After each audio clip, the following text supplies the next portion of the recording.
CCPSC, and CCPS stands for the American Institute of Chemical Engineers Center for Chemical Process Safety, and the C means that I'm certified by them in process safety, and that's sort of like a professional engineering certification, but in process safety. And I believe that gives me a lot of credibility to talk about how industry uh, practices process safety. I was a professor at Michigan Tech University for the last 23 years of my career, academic career. I retired from Michigan Tech in 2015. My wife and I moved from Michigan out to Utah, the Salt Lake City area, which is where I'm at right now. And I taught the process safety course there for 4 years.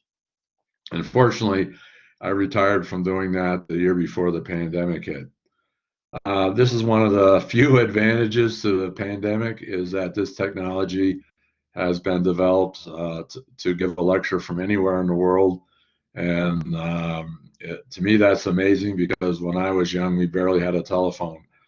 Um, but I do maybe one of these types of lectures once a month, and it's very nice to be able to do that from my home rather than having to spend a couple days to travel to Argentina and back. Okay, let's see here. If you look at my history, I actually got a Bachelor of Science in Fuel Science, which is like combustion engineering from Penn State in 1971. Then I moved over to chemical engineering. I got a MS and PhD from the University of Illinois in 1975. I worked 2 years for a paper company in process control. And then in 1977, I moved back to the academic community and was an assistant professor in chemical engineering at Wayne State University in Detroit. And then in 1993, I moved to Michigan Tech. And as I mentioned, I retired from Michigan Tech in 2015. I taught for 4 years at the University of Utah, and I taught a process safety course every year except the last year since 1988, and I estimate I've taught process safety to more than 2,500 students. I've had many summer experiences in industry, and I have a continuing close relationship with industry and with the Center for Chemical Process Safety. Okay, this is an outline of my talk. First, I'd like to talk a little bit about how I got into process safety, because that was never one of my career decisions, and it's an interesting story by itself. I want to talk about what accidents have done to the chemical industry. What is the cost to implement process safety? A lot of people think it costs a lot of money. And that's not quite correct. And then what does every graduate need to know on the first day of the job? And I have a little experience with that. I want to talk about careers in process safety. I want to talk about 6 very elementary process safety framework questions that you can use in any type of a risk environment. And then finally, I'll talk about how is process safety implemented in industry. Now, how did I arrive at process safety? My original career objective, I was really into computers. I was really interested in process simulation. So I started my career doing process simulation and control stuff. And I was introduced to process safety in 1985 when I had a summer job working at BASF in Wyandotte, Michigan. And that's kind of interesting because, as at least in the United States, if you work at a university, the university only provides you a salary during the academic year. During the summer, you have to find either research money to provide your salary, or you have to go out and get a job at somewhere else.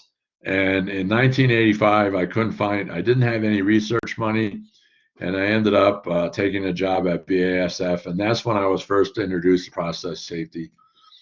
And that's all I really have done ever since. I did a lot of research in process safety, particularly flammability. In 1988, I decided that this was such an important subject that I needed to teach a process safety course at Wayne State. I couldn't find a suitable textbook, so I joined with my BASF associate, Joe Luvar, and we decided to write a textbook. Fortunately, we did not know what that involved until it was too late, and now the textbook is in its fourth edition.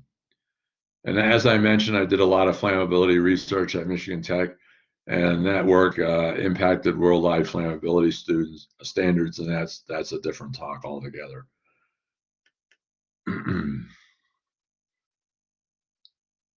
Now, one of the important things, and this was essential for me during my career, particularly in process safety, is that networking was absolutely essential.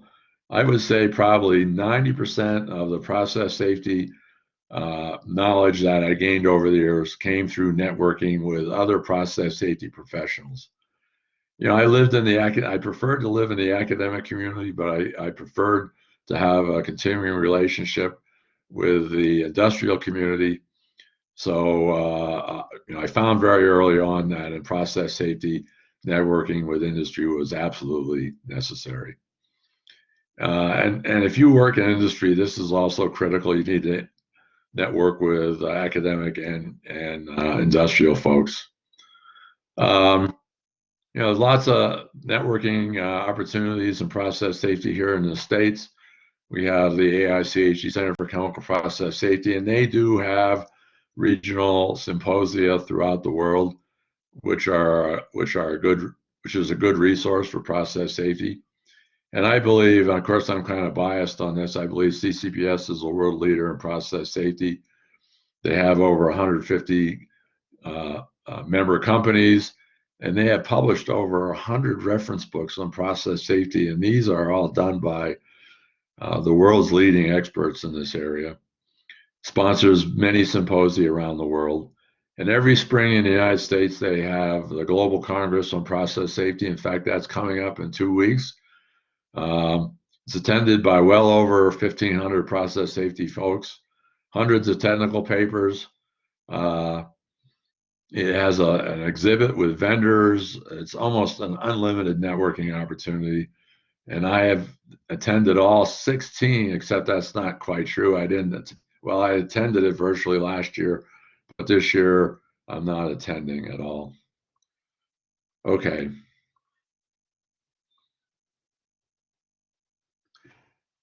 Now, usually there are some major incidents that have happened in the past that have resulted in major changes in process safety.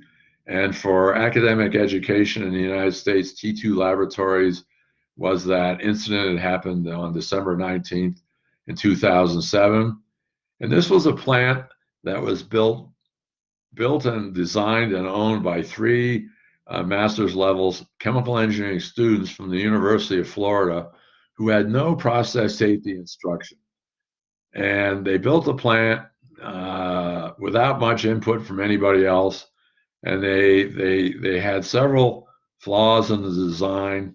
It was inherently unstable, and they had a runaway reaction, a huge explosion, 4 people killed, including the 3 owners, and it caused significant damage to adjacent commercial property. And here's a picture of the result from the explosion, and the arrow points to where the former reactor was located. The reactor actually flew a couple miles away. It was a huge reactor.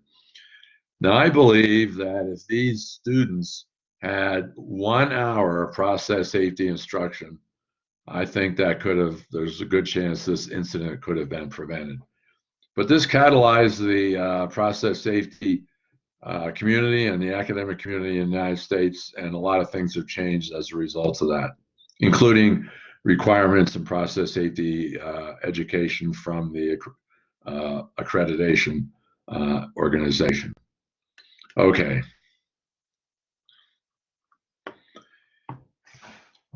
Now, what have accidents done? This is a picture I have here. This was actually a fire in a tank farm. I believe it was in Puerto Rico. So, when I started in process safety, there actually were a fairly good number.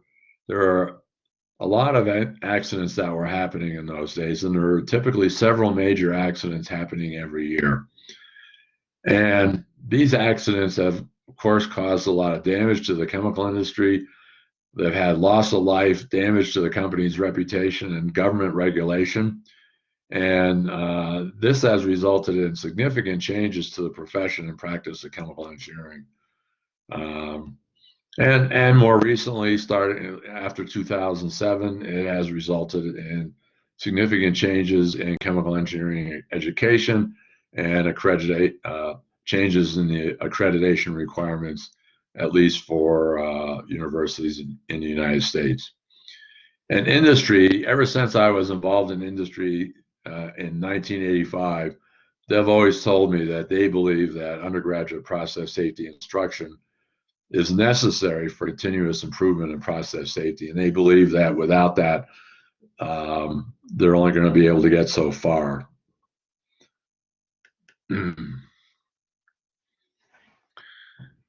Now, this is a question that people used to talk about many years ago, but not so much anymore.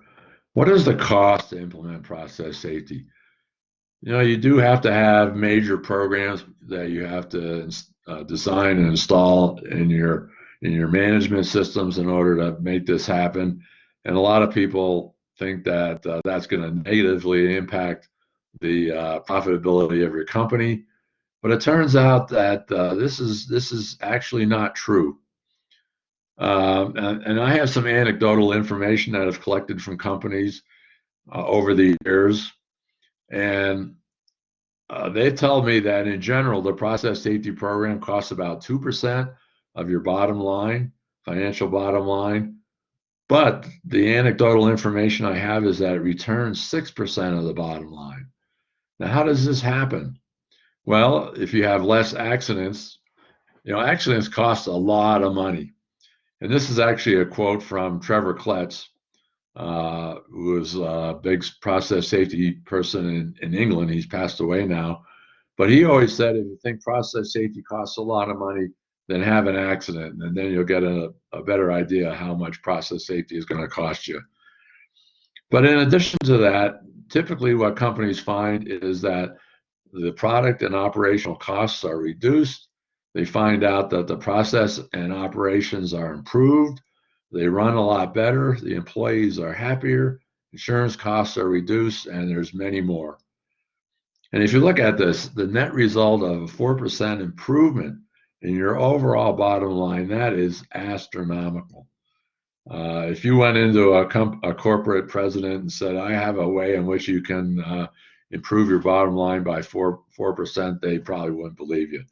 But I do have pretty good information that that's true with respect to process safety.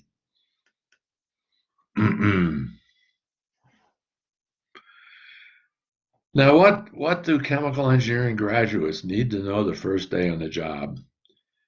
And I have a pretty good idea about this. And what I've been doing for many, many years is I've been asking my industrial process engineers, I keep asking, what fraction of your work time is spent on process safety? And when I first started doing this in the late 1980s, I got a response of about 20%. I say maybe 20% of their work time was spent. And that was in the 1980s, even. That was a long time ago.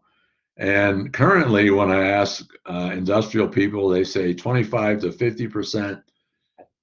A lot of them say 100% because process safety really has to be integrated into everything that they do. And I also typically ask them, how much time do you spend on thermodynamics? And they typically say, well, about 5%. Now, that doesn't mean that thermodynamics isn't important. It still is important. You still have to take thermal because you need thermal in order to do process safety and all the other things that you'll do as a chemical engineer. Okay, so process safety includes a lot of stuff. And of course, there's technical content. If you look at my textbook, there's a lot of technical content that would include flammable limits. But there's also context problems. What are the relationships between safety and with other things in your plant? And it also includes perspective. What's the relative importance of the various parts of process safety with respect to everything you do? So this makes process safety a lot more challenging because as an undergraduate, you learn mostly technical content, and of course, as your industrial experience increases, you learn context and perspective. All right.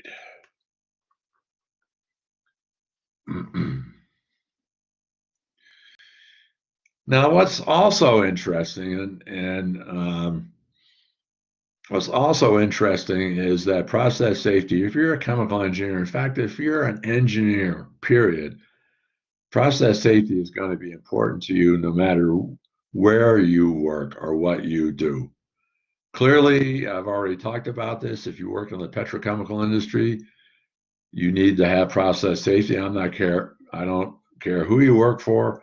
If you work for Dow or BASF or some small chemical company in your own country, you will need process safety. But all the other industries need process safety as well. That includes all the power industry companies, mechanical industries, even on warehouses, because warehouses frequently store hazardous materials. If you're in transportation, hazardous materials are transported around the country, around the world, and you'll need process safety to handle that properly. If you work for a paper company or a pharmaceutical company, they all handle chemicals that are hazardous. So all these industries, no matter where you work, you're going to need process safety education and also some aspects of personal safety, particularly if you do laboratory type stuff. If you work in an academic community, if you go on and get a PhD or you get a job working as a faculty member in a chemical engineering department at a university, you'll need process safety in order to teach it. Or you're going to need laboratory safety in order to run your research lab properly. So the earlier you get process safety, the easier it will be for you.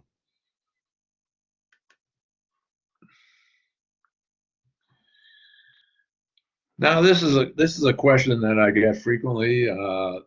Suppose you're interested in a career in process safety. I have a lot of students that come up when I taught the process safety class. They come up and say, "Geez, I'm really interested in process safety. How do I get into develop a career in process safety?"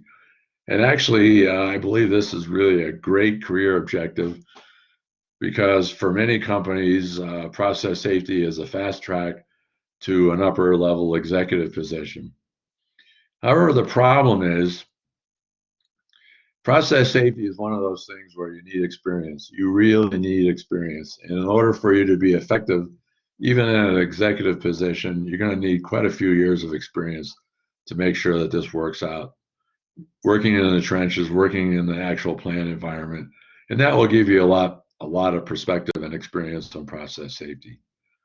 So what I typically tell students is that the best way to develop a process safety career is to start off as a process engineer in an actual plant environment to obtain the necessary experience, then look for career opportunities, more dedicated career opportunities in process safety.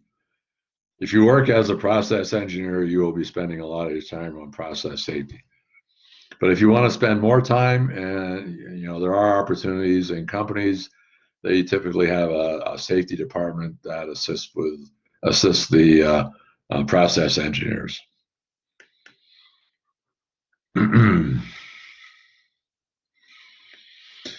Now, I already mentioned this. Process safety is really kind of unique because it has a very wide technical area with a huge technical basis. And if you look at the process safety knowledge domain, it goes all the way from the social sciences on how people behave.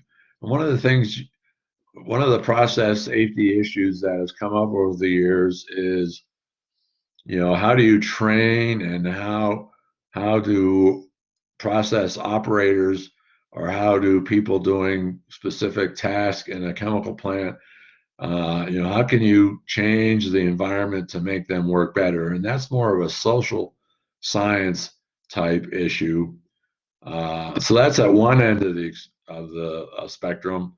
And the other end is complex theoretical. And here's perhaps the largest equation in my textbook, and this has to do with sonic flow through a pipeline. I think that's a pipeline, or maybe a hole. That's a pipeline. So, if you look at my textbook, it's huge. It has a huge amount of technical content. It's more technical content that you can include in a typical 3-credit course. And it's only a small part of actually the total technical domain in process safety. The textbook is primarily for introductory people who want to at least get a working sort of a introductory working knowledge on process safety. But there's a much wider domain in process safety beyond the textbook.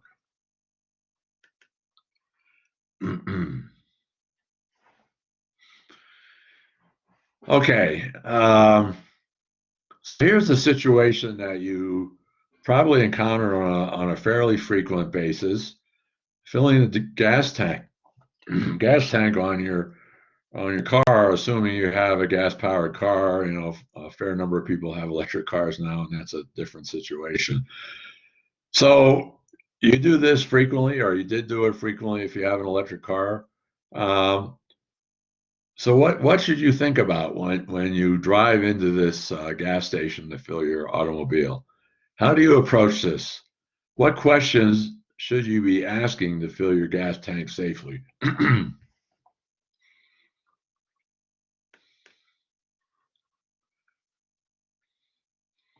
And what you can reduce everything in my textbook to these 6 simple questions. And if these 6 questions are introduced in the first chapter in the textbook, and they reappear again towards the end. So the 6 questions are very simple. What are the hazards?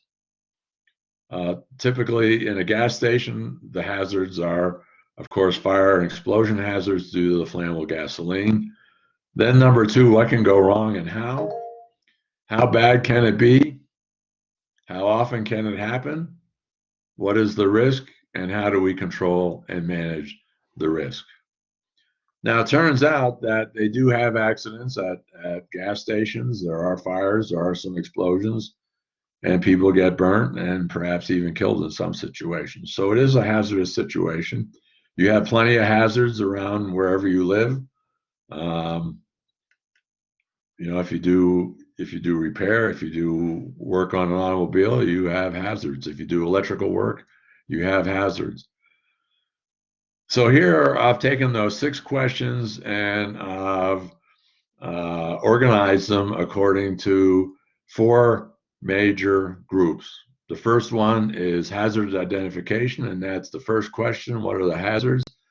The second group is hazard evaluation. That's what can go wrong and how.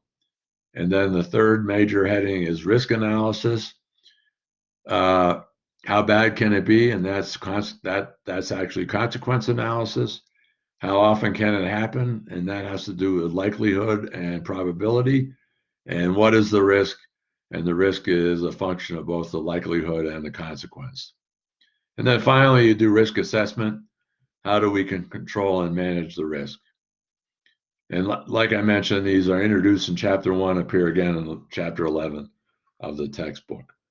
But you can reduce the entire textbook to these 6 simple questions, and then you can also organize them according to these 4 major topic areas.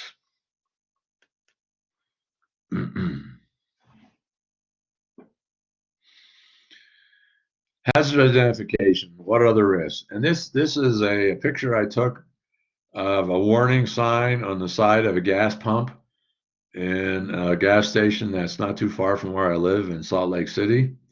And there's lots of warnings. The print might be too small for you to see it on the screen, but there's lots of warnings. Now, the interesting thing, this is on the side of the gas pump. It's required legally by law to have this warning sign on the side of the gas pump, but nobody ever pays any attention to these warning signs. You know, it says stop your engine, you know, get out of the car, don't close the windows, uh, don't spill the gasoline. It just goes on and on. There's quite a few items listed here. Don't smoke while you're pumping gasoline. Be careful of electrostatic discharges. It's quite extensive. So if we look at the definition of a hazard, what is a hazard? Well, a hazard is an inherent chemical or physical characteristic that has the potential for causing damage to people, property, or the environment. And there are typically almost always three major sources of hazards in a chemical plant, and this has to do with the chemicals. And the hazardous properties of chemicals include toxicity, flammability, and reactive hazards. And then if you have process equipment, the hazards there could include leaks, plugging of lines, failing to operate, operating at the wrong time, operates outside the prescribed limits, and on and on and on. And then there's also hazards associated with process procedures, including starting or stopping at the wrong time, the operator not doing the thing that they're supposed to do, starting the wrong equipment, repairing the wrong valve, on and on and on. So there's lots of hazards that occur in chemical plants. Some of them are due to chemicals, some of them are due to the equipment, and some are due to the procedures that are done in the chemical plant. Okay.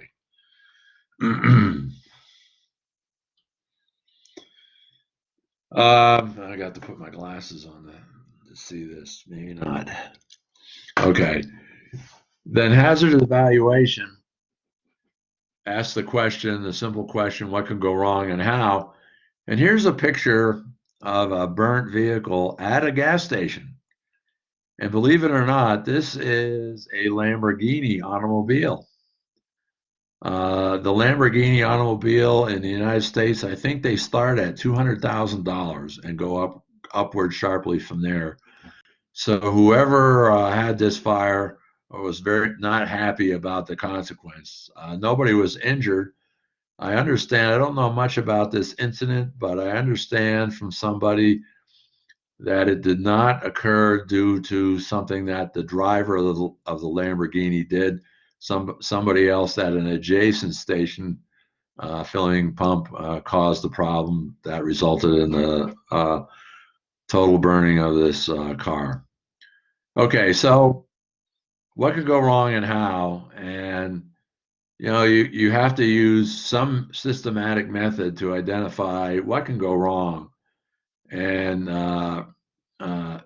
these questions are a result of deviations from what you intend to happen in your process.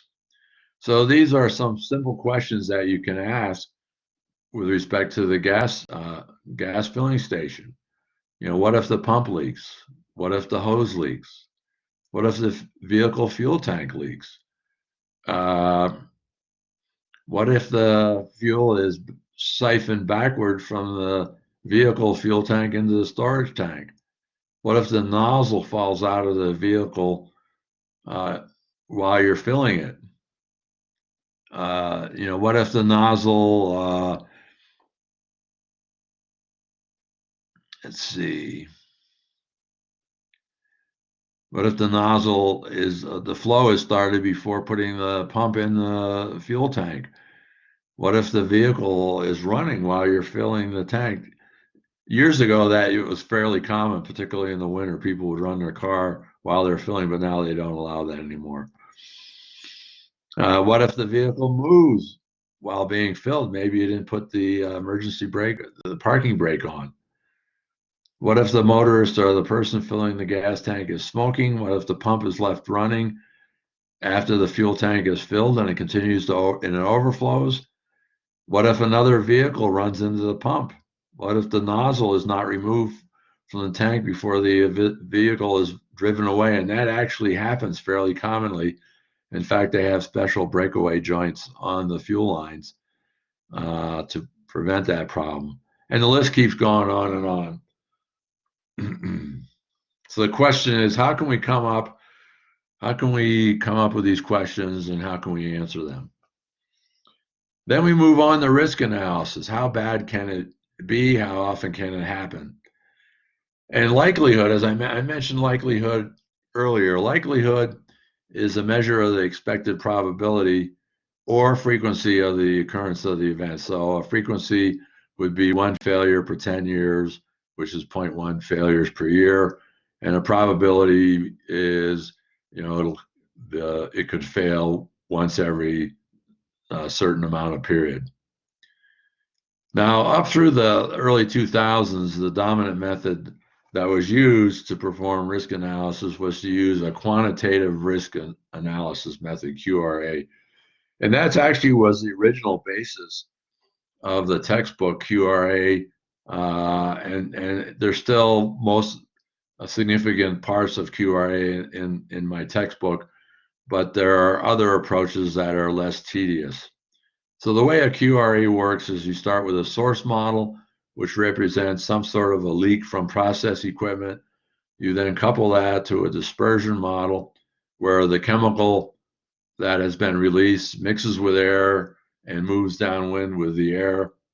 And you might also couple that with an explosion model where the chemical mixes with air, flammable chemical mixes with air, it's ignited by an ignition source and explodes, causing damage. And then finally, there's an impact model,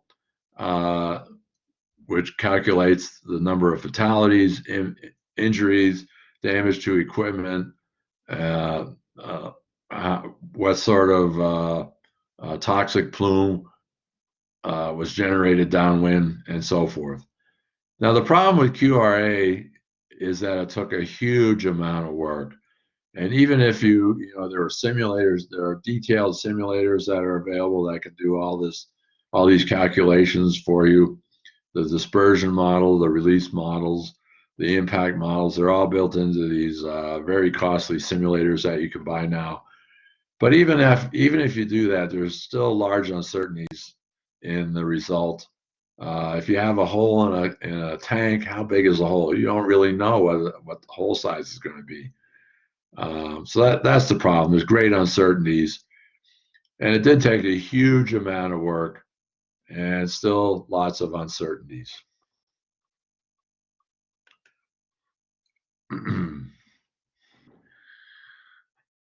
Okay, I'll talk a few minutes about the risk matrix. And the risk matrix helps you answer the question, what is the risk? Now, risk matrix is very semi-quantitative to give you an idea of the risk, and also helps companies with risk acceptance decisions. And risk tolerance and acceptance is a maximum level of risk due to a particular process or activity that your company accepts to acquire the benefits of the process or activity. Now, the problem with risk is that each company has their own way of doing this. They have their own customized risk matrix, and they also have a different risk acceptance. Okay, I'll show you the risk matrix. This is in, okay. Here's the risk matrix. This is table 1-14 in the textbook. And on the left-hand side of the slide, there are 3 severity categories. The first column is human health impact.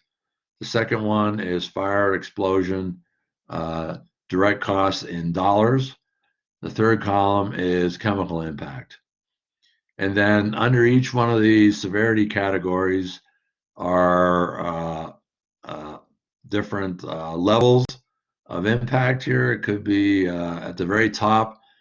The top is the top level is the worst level. The bottom is not quite as bad. So what you need to do in each of these three categories, now these circles are not quite in the correct place, but in each of these categories, you put a circle around the one that applies to your situation, and then you take the circle that is the highest, and draw a horizontal line across the table to the right-hand side of the table. And as you're doing it, it goes through the safety severity level column. And you'll notice that I've circled in red that column. And then I also go over to the likelihood, and you have to estimate the likelihood. And there's ways of doing that that are discussed in the textbook. And so you draw a line down from your likelihood category down to the severity category, and that gives you the risk level. And then once you have the risk level, you can go down to the bottom of the table. That's risk level B. Bottom of the table is risk level B, undesirable risk. Additional safeguards must be implemented within 3 months. Okay, so you can use the risk matrix to get an idea of your level of risk and then what you need to do to address that appropriately. That's the risk matrix is discussed in detail in the textbook in chapter 1. So now we get up to question 6 in the framework questions. How do we control and manage the risk? And this is a big question, and many companies have different ways of handling this. Now, what we have shown here is what's called the Swiss cheese model. And the Swiss cheese model represents safeguards that you're adding to your chemical plant to prevent these hazards from resulting in an incident and consequences. Now, it turns out there are 2 types of safeguards. There are preventive safeguards that prevent the hazards from resulting in an incident. And then there are mitigative safeguards that reduce the consequences once an incident has already occurred. So here we have these barriers, these preventive and mitigative barriers. Now the problem is, even if you add these different types of barriers into your chemical plant, none of these safeguards or barriers are perfect. And this can be represented as holes in these safeguard barriers here. It looks like pieces of Swiss cheese. Now, it's okay to have these holes. You can't get rid of these holes. You can try your best, of course, but even in almost ideal circumstances, there are still holes in these safeguards, defects in these safeguards. So normally the holes in these safeguards do not line up. Okay, ideally they do not line up. So all it takes is one of these safeguards to operate to prevent the incidents from occurring. One of the preventive safeguards to work to prevent the incident.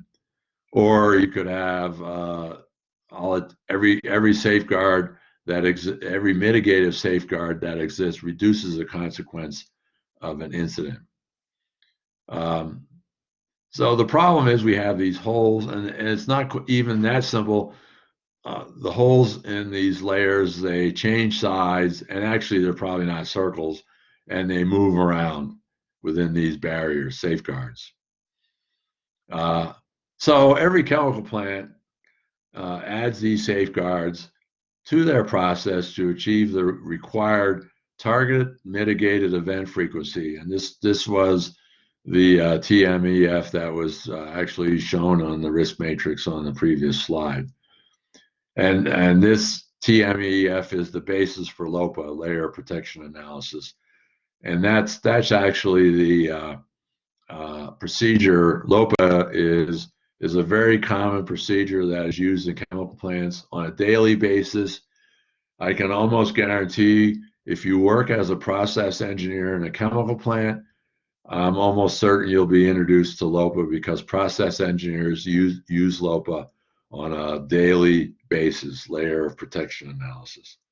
And that's discussed in detail in chapter 12, and there are examples presented as well on how to apply it.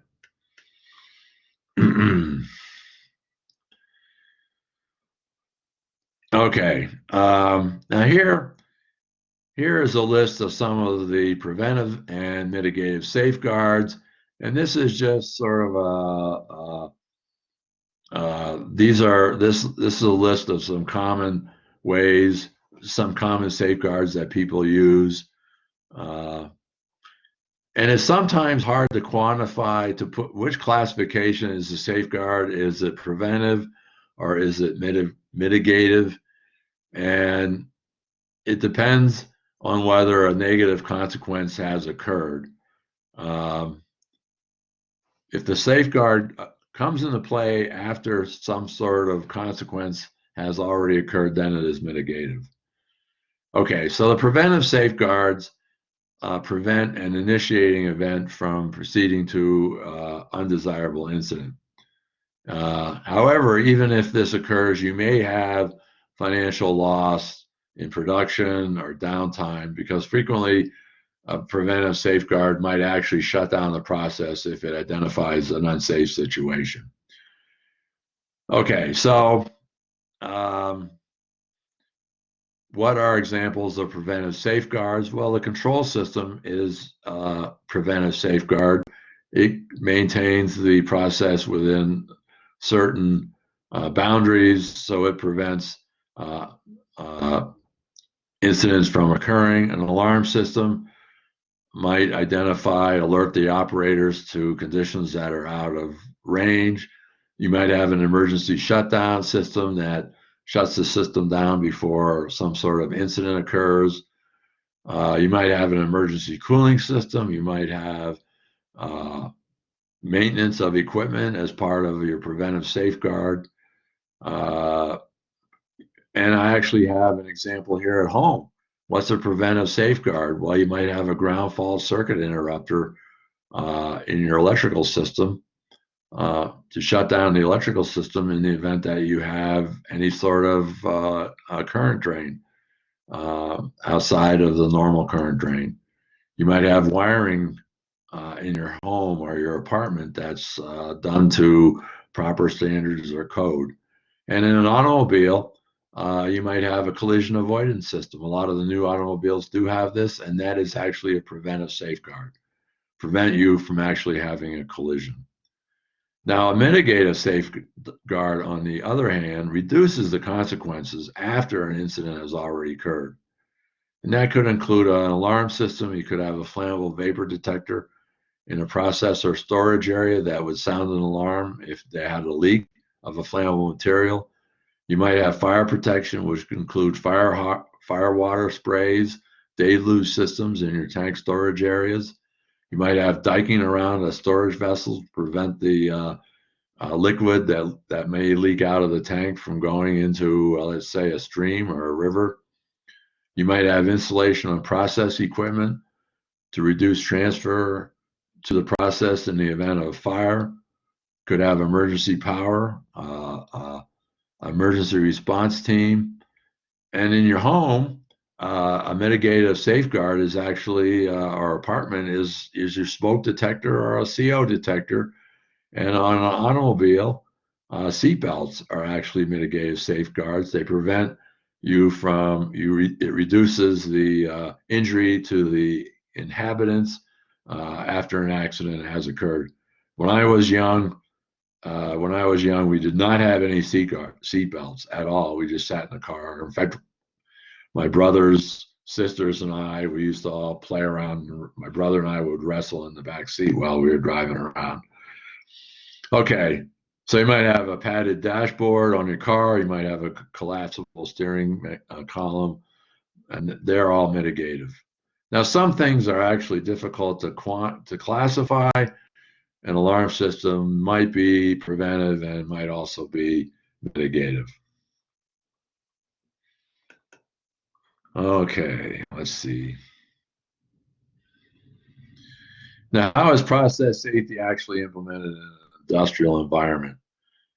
Now, at least in the United States and probably to a certain extent elsewhere, although I'm not sure to the extent of this, but it mostly involves around 20 elements of risk-based process safety, and that's section 112 in my textbook. And I did include a table 1-19 in the book that contains common activities that a process engineer would do associated with each one of these elements. And this is an example from that table: operating procedures, write or revise operating procedures to make them clearer and more usable, review and update the procedures for a site, identify safe operating limits for a process. All right, so some of these elements are a little difficult to understand and what they mean, but if you look at the table 119 in my textbook, it'll give you common activities associated with each one of the 20 elements.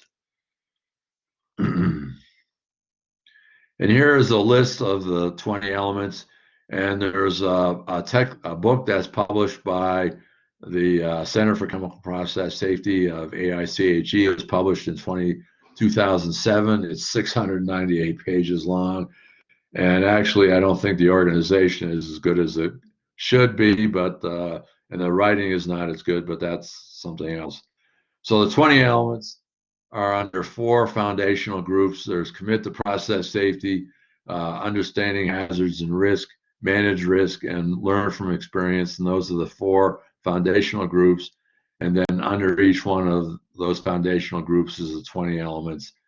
And now what I've done here is I've put asterisks next to each one of the 20 elements. And the more asterisks next to that element, the more difficult it is to actually implement the element. For instance, process safety culture. It turns out process safety and culture is really difficult to do properly. It takes a lot of effort. It has to be done in a proper way. It has to have shared buy-in from the employees. So I have 3 asterisks next to that because that's something that's also it's very important. If you don't have process safety culture, you're not going to succeed in any of these elements. And I also have number 3 is process safety competency. And that's mostly corporate competency, but you also need competency with your employees. But corporate competency is a lot harder to do. Let me see, going down here, there's a couple other, most of them are 2s after that. Okay. Now what, what they've done, someone did this a long time ago. Oh, okay. Okay, I'm getting ahead of myself. Now, risk-based process safety, they call it RBPS. Again, it contains both leading and lagging indicators. You can see section 1-6 in my textbook, table 1-5. Again, leading indicator provides evidence before something happens, and lagging is evidence after something negative happens. And for instance, the number of training hours is a leading indicator for process safety competency. Clearly, you need to train your people in order for them to be competent. Also, the frequency with which incidents occur is a lagging indicator of process safety competency, because tracking incidents is clearly something has already negatively happened. So an incident has happened, so it's a lagging indicator.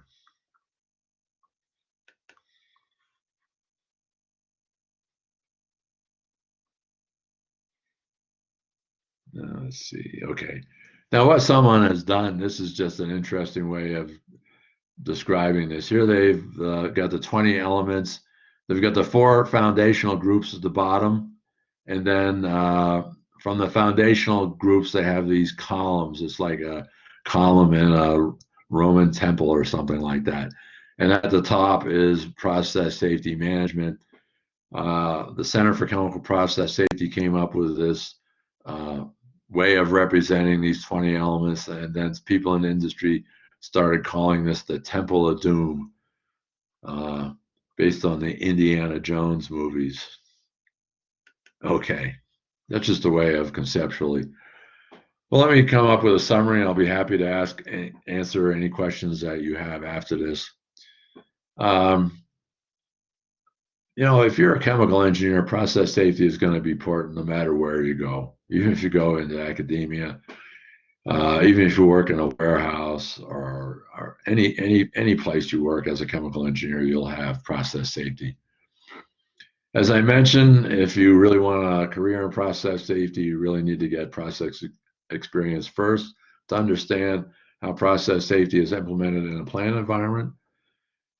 Process safety has a very major positive impact on the bottom financial line for the company. A lot of people believe that's not true, but it is. And you can make process safety very simple by reducing it to the six simple framework questions that I presented earlier on. You can use the risk matrix to get as at least a start for a simplified risk analysis. And then the 20 elements of risk-based process safety are really the major driving force for all the safety programs, at least in the United States. I'm not quite so sure how that works internationally. So at this point, if you have any questions or comments, I'll be happy to entertain them. I'm not sure how that will work. Someone else will manage that, I believe. Thank you very much for your attention.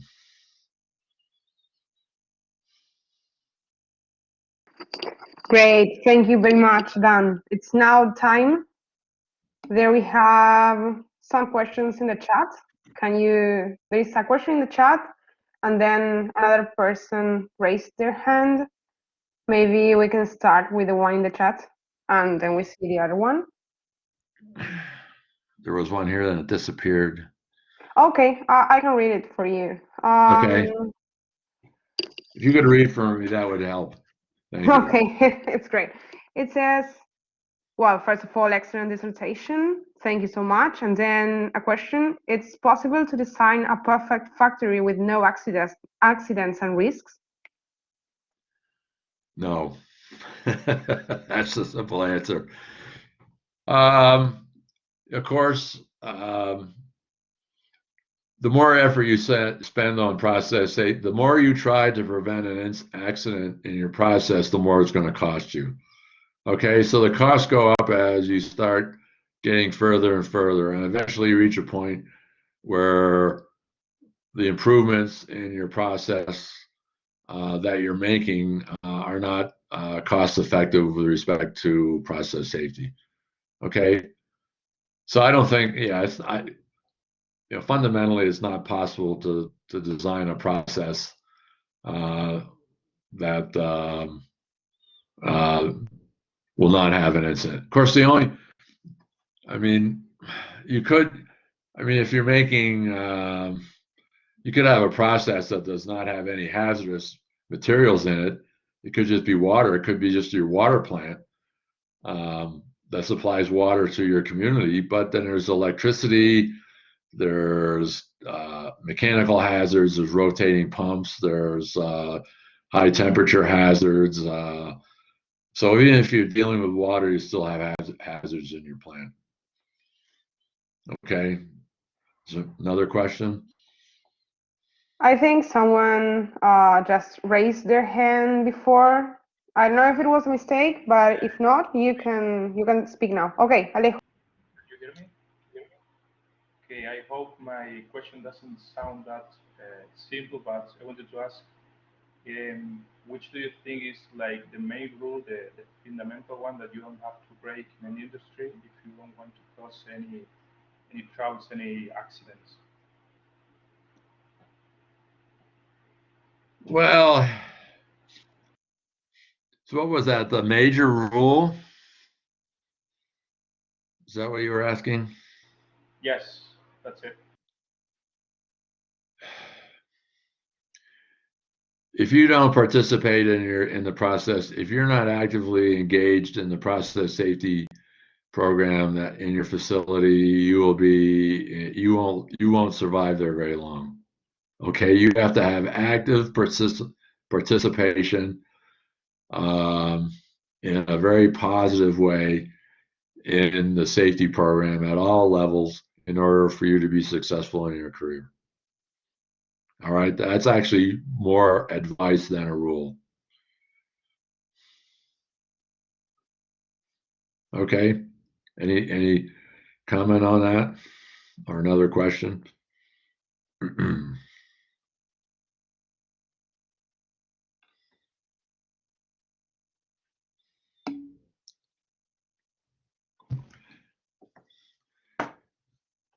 Can you read that to me? It just came up and then disappeared. Yeah, I can I read can't it. read. Okay. It says, for the cases in which both preventing and mitigating an accident is possible, which are the factors that you should consider when deciding between preventing and mitigating? Well, what do you mean? To decide whether it's preventive? Or, it's not, your question's not quite clear to me exactly what you're looking for. I guess, what he might be writing, I guess that he's talking about if you would consider prevent before or mitigate or both. I mean, Well, like, okay. You have to do both. Of course, the preventive are the most important because they prevent the accident. You want to have enough preventive safeguards to prevent the accident from ever occurring on a reasonable basis, I guess. So you really need to focus on preventive safeguards, but you still need to deal with mitigative safeguards. Okay, major emphasis on preventive, but you still have to spend effort on mitigative.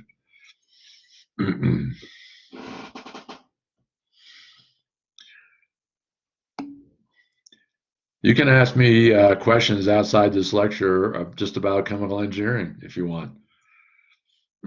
Doesn't have to be about process safety. I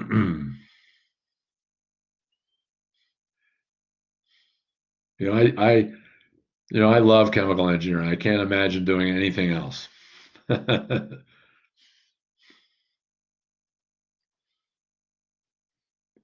Any other questions?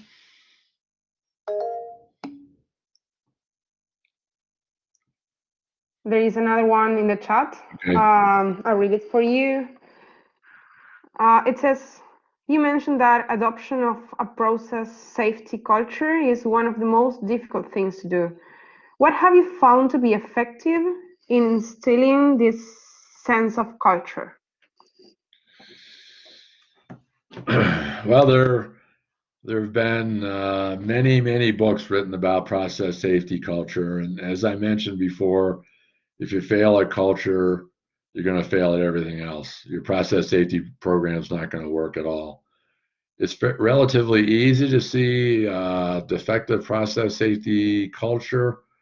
I've been in a lot of chemical plants. I've visited a lot of chemical plants, and usually within 5 or 10 minutes, I have an idea of their process safety culture. And what do I look for? Well, are the trash cans full of trash? Is the workplace unkempt?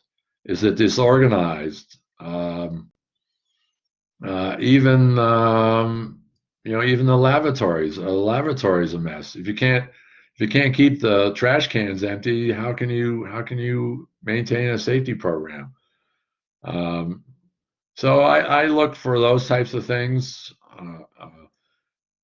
and usually within 5 or 10 minutes, I get an idea. Of course, if you walk into a plant, a Dow plant or a BASF plant, they all have pretty good safety programs, and then it gets a little bit harder because everything's taken care of. Okay.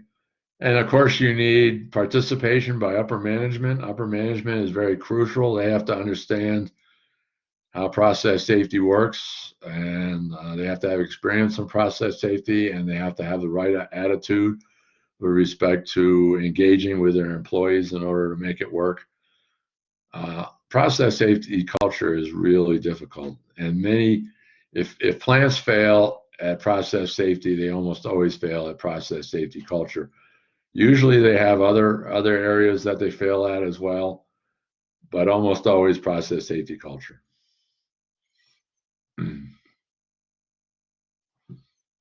Any other questions? Someone raised their hand. I think Alejo raised it before again. So if you want to speak, then go on. Yeah, I didn't see any question. I didn't see a question, so. Okay, it was just a mistake. It's okay. Okay, It's okay. that's all right. There is well, Lautaro is going to ask you a question. Hi Dan, thank you for your time. I would like to ask you is how do you see the future of chemical engineering with all these new green technologies and with the future of the oil industry being so like not so bright? So what was that again? You're asking? That how do you see the future of chemical engineering now that the oil and the gas industry isn't so bright? The future of them, it's like they are on a downfall. I guess I still don't quite understand the question. Is it the technology? I heard something about technology in there. Sorry, I mean, the technology, I think if you look at Lautaro is asking about the energy transition and the future of chemical engineering and when its role in this energy transition that we are seeing. It's right? Am I right, Lautaro? Okay, now I understand. Well, of course they're going to play. Chemical engineers are going to play a dominant role in that. Even though there's automobiles will not have gasoline, they'll still have batteries that have hazardous materials within the batteries, and we still don't know what the consequences of crashes involving electric automobiles. And the technology will change, but there's always hazards. No matter what you do, even at home, you've got hazards all around: electricity, water, high temperature, your oven, your stove. They're all hazards. I think chemical engineers have a role to play almost everywhere, because almost everything is a process. Even an assembly line where they're making automobiles, whether gasoline or electric powered, that's a process. That really is a process. And there are mechanical hazards. There are probably high temperature hazards, so there's practically every place a product is manufactured is a process. Every place that manufactures a product, they do it through a process. Chemical engineers work in warehouses, they work in power plants, they work, you name it. And the skills that I believe chemical engineers are actually the most versatile engineers. Mechanical engineers, they deal mostly with mechanical stuff. They still have to worry about process safety. But the chemical engineers know both the mechanical stuff as well as the chemical stuff. So I believe the chemical engineers are really more versatile. Electrical engineers, they do deal with circuits, but then when you have power systems, they also have hazards associated with the power systems as well. People do get electrocuted. Workers get electrocuted. I would say the power industry has the least connectivity to chemical engineering, but flowing electrons is no different than flowing liquids in a lot of ways. The resistance causes a drop in the voltage, and in our case, it's drop in the pressure. So there's a lot of analogs, but chemical engineers can work in power plants. They can work in all kinds of different places. I really believe chemical engineers are the most versatile engineers.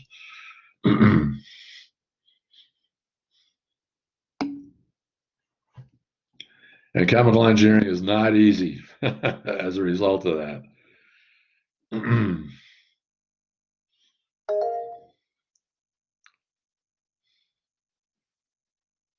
Any other questions? Virginie has raised her hand and somebody else, I guess. So you can speak, Virginie. I can see it has a message saying, well, the question just flashes momentarily for a few seconds and then disappears on my screen. I'm not sure why.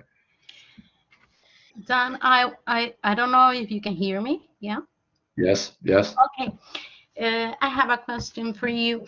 How is you said that process safety is a big deal of what chemicals engineers do on their professional life, and how is this addressed in the United States regarding the undergraduate curricula? Is a mandatory course? How does it work in United States? Okay, we have an accreditation organization called ABET. I can't remember what ABET, ABET, Accreditation Board for Engineering and Technology. And they do not like to provide any prescriptive requirements that you have to teach this course or that course. They really are more related to content.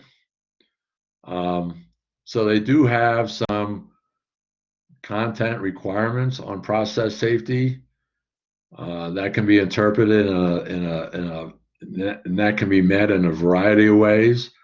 Clearly, if you have a dedicated course on process safety, that meets the requirement fairly easily, assuming you have adequate content.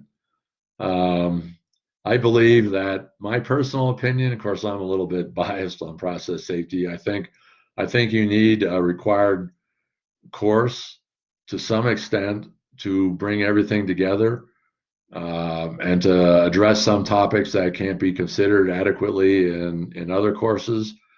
But I think it also should be integrated in the other courses to a certain extent. The topic should come up from time to time in other courses.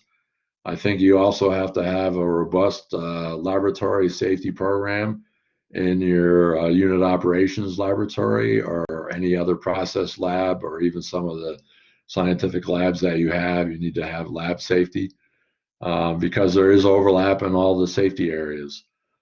So different universities in the United States have implemented process safety requirements, content requirements in different ways.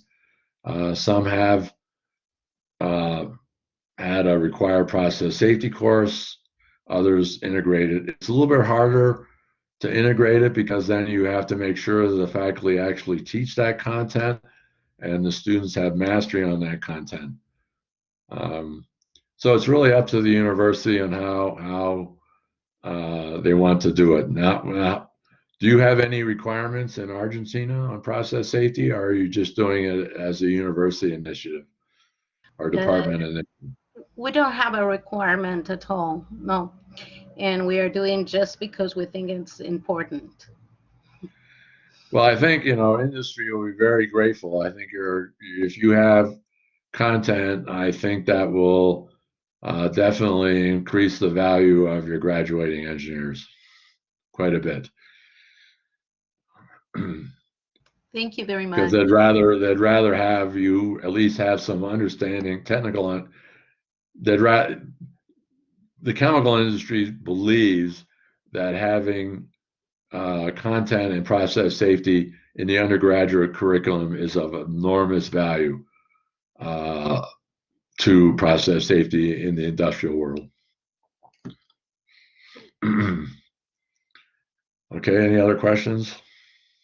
There is one in the chat. It says, do you have any advice to chemical engineering students? Do I have it? Do I have any advice? um,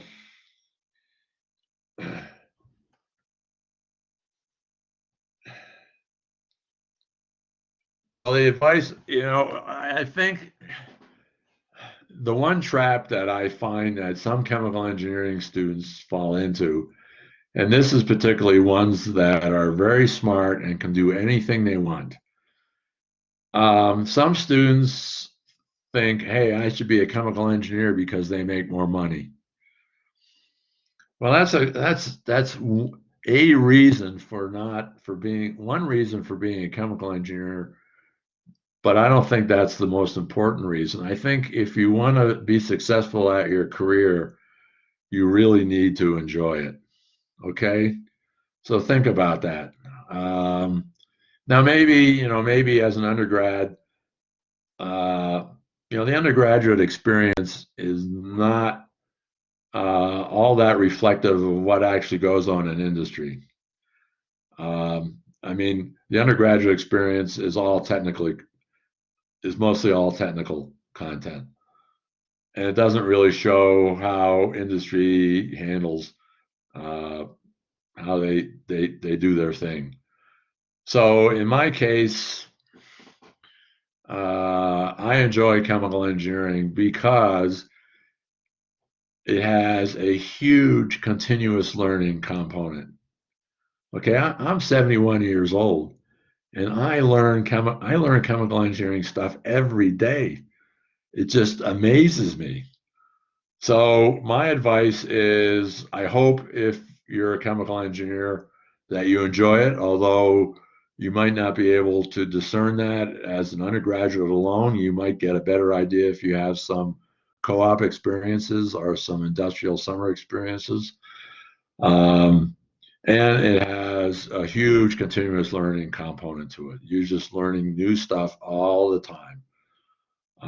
So if you think you can just learn chemical engineering for a couple of years and then you don't have to learn anymore, no, that's not going to be the way it happens. You'll be learning throughout your entire career. And it has never stopped. For me, it's like a fire hose all the time. Fire hoses.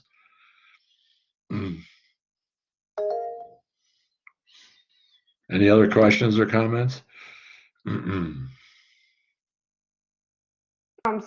Alejo, you can Yes. speak if you want. I wanted to ask, how related are industrial engineers to chemical ones? I think there's a fair amount of overlap between industrial engineers and chemical engineers. The industrial engineers deal more with workflow and layout of equipment.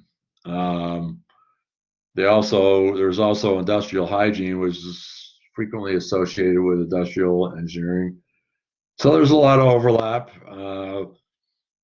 A lot of times, chemical plants will hire industrial engineering consultants to help them with workflow and plant layout, things like that.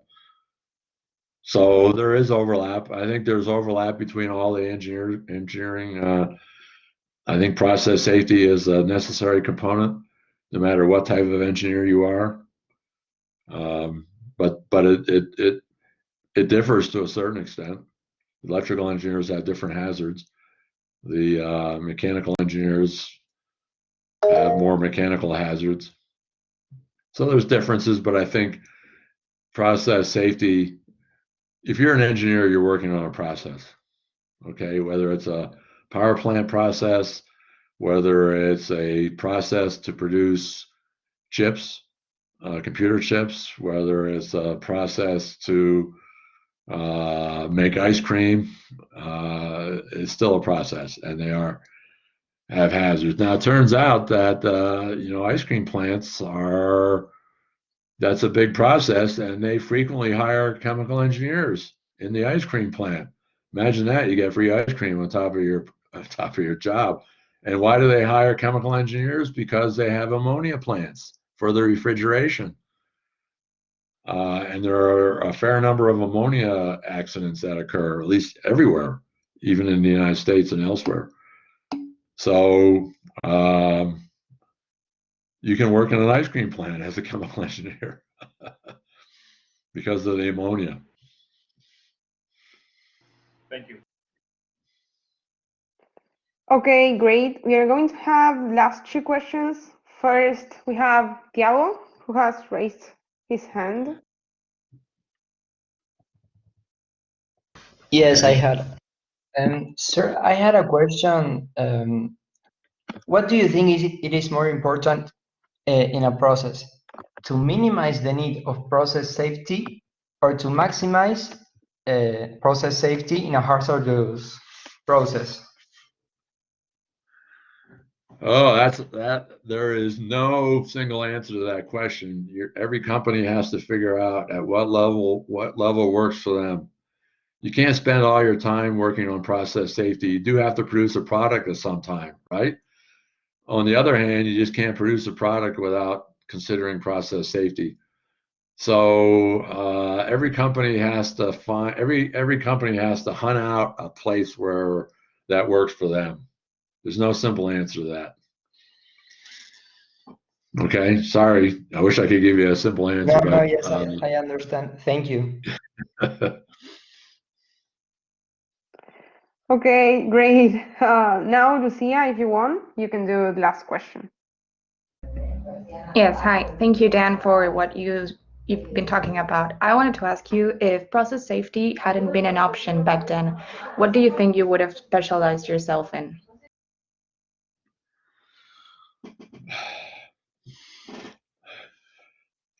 You know, I have asked myself, I have wondered about that myself. There's two things I've worried about. That the question you just asked. The second one, what happens if I had not taken that summer job in 1985? What would have happened to me? And I probably would have landed on something.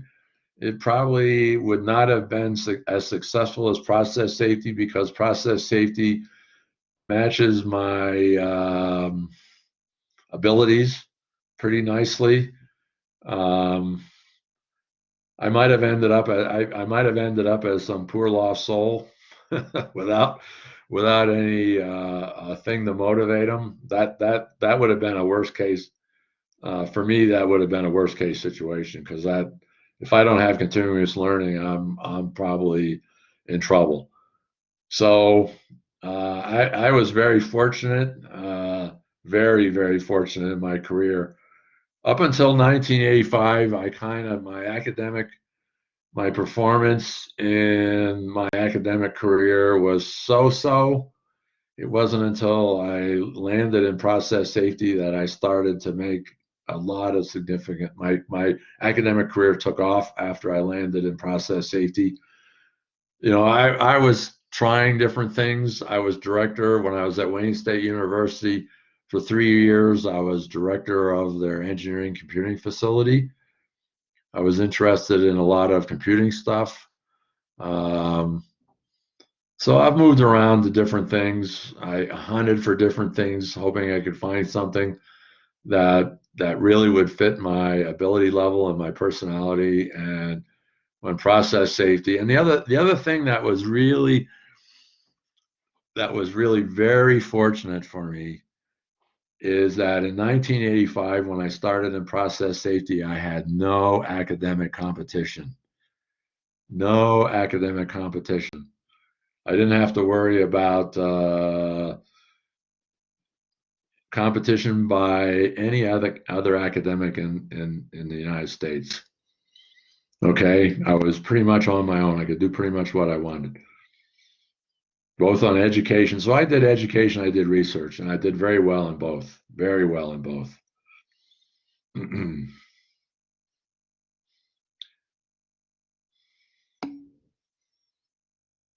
You might have to, in your career, you might have to hunt around a little bit too to find what works for you. You certainly don't know. You probably don't know what that is when you graduate from college. You have to work, and it's not unusual. People bounce around different companies, different positions within companies, trying to figure out what works for them. And you probably don't know You might have a hint or an idea when you graduate from college, but you probably really don't know. You're gonna have to hunt around a little bit before you find the right place for you.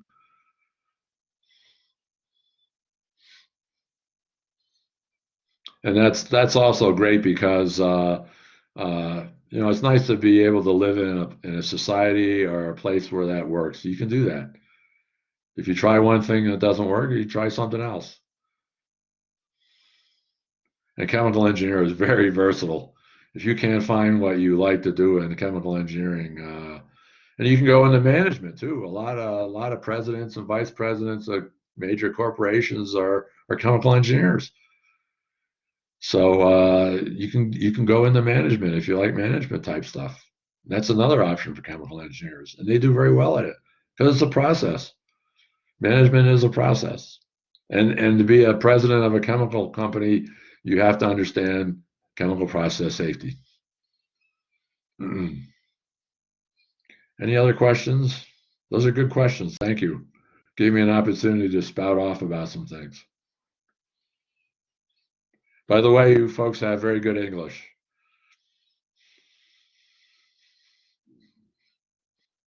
Okay, Any other questions?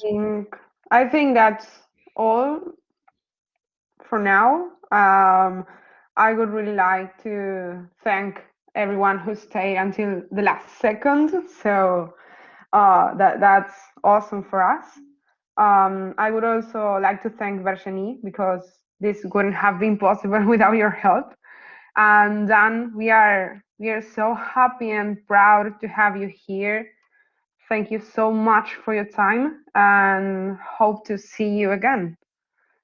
I hope to see you in the future. If you ever see me, I'm getting up in age. I'm 71, so I don't get around as much as I used to. But if you ever see me somewhere in the future, please come up and introduce yourself. Okay? That would be Good luck nice. in your career. Thank you Good luck in so your much. careers. Thank you, and the same for you too. This was amazing. Thank you. Glad to be here.